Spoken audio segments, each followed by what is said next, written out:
लाडकी बहीण योजनेच्या डिसेंबरचा 1500 रुपयाचा हप्ता त्यांच्या बँक खात्यात टाकण्याचे काम मंगळवारपासून सुरू झाले आहे, अशी माहिती महिला व बालकल्याण मंत्री आदिती तटकरे यांनी दिली. तटकरे यांनी सांगितले की 12,87,000 बहिणींच्या खात्यात आजच रक्कम जमा झाली आहे. येत्या 2-3 दिवसात सर्व बहिणींना ही रक्कम मिळेल.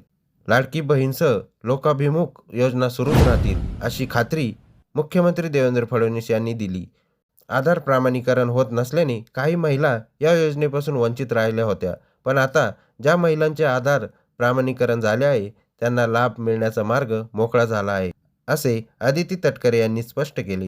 लाडकी बहीण योजनेतील रक्कम 1500 रुपयावरून 2100 रुपये करण्याबाबत मुख्यमंत्री फडणवीस यांनी आगामी अर्थसंकल्पात सकारात्मक निर्णय घेणार असल्याचे म्हटले आहे, असे आदिती तटकरे म्हणाल्या. अशीच नवनवीन माहिती आपल्यापर्यंत येण्यासाठी आमच्या यूट्यूब चॅनलला सबस्क्राईब करा.